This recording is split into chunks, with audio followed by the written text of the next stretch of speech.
So you saw the LCD side panel mod on Reddit and thought to yourself, hey, I have thumbs and I like pudding.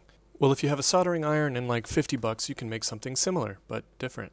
Open up another tab and navigate to your secondhand electronics retailer of choice. You're looking for an LCD monitor. I prefer Dell models just because I already had this screenshot. While you're there, pick up a machine that's capable of running some slideshows and maybe some MP4s. You will also need an LCD controller board. I got this one from my favorite Chinese dealer. Prepping the LCD controller board to take power from a Molex plug is about as easy as anything else you learn on YouTube.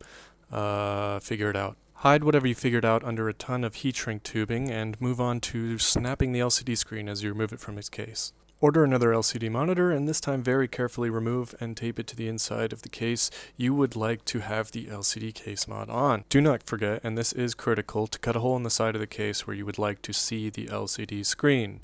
Reinforce it with a piece of plexiglass, of course. Finally, glob on as many LED lights as you can. Scrounge together the parts you need to build a functioning PC and separate the motherboard for treatment. Cover any important looking bits with painter's tape and oh yeah, we're gonna do what you think. Now, some people will say that applying spray paint to your motherboard will completely brick it and render it non-functioning, but I would say apply several even layers of white primer. Trust in the silicone gods and they shall deliver. Also, paint your cooler. Switch your entire lighting system from LEDs to cathode ray tubes because they're way cooler, and also affix your LCD controller board to the inside of the panel. Coat the inside of the case with white primer and install the motherboard and other bits and bobs you need to make the whole thing work. Are you impressed with yourself yet?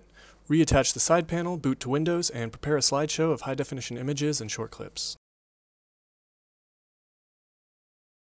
Personally, I prefer digitally restored copies of VHS recordings of Legend of Zelda cutscenes, but you can use whatever.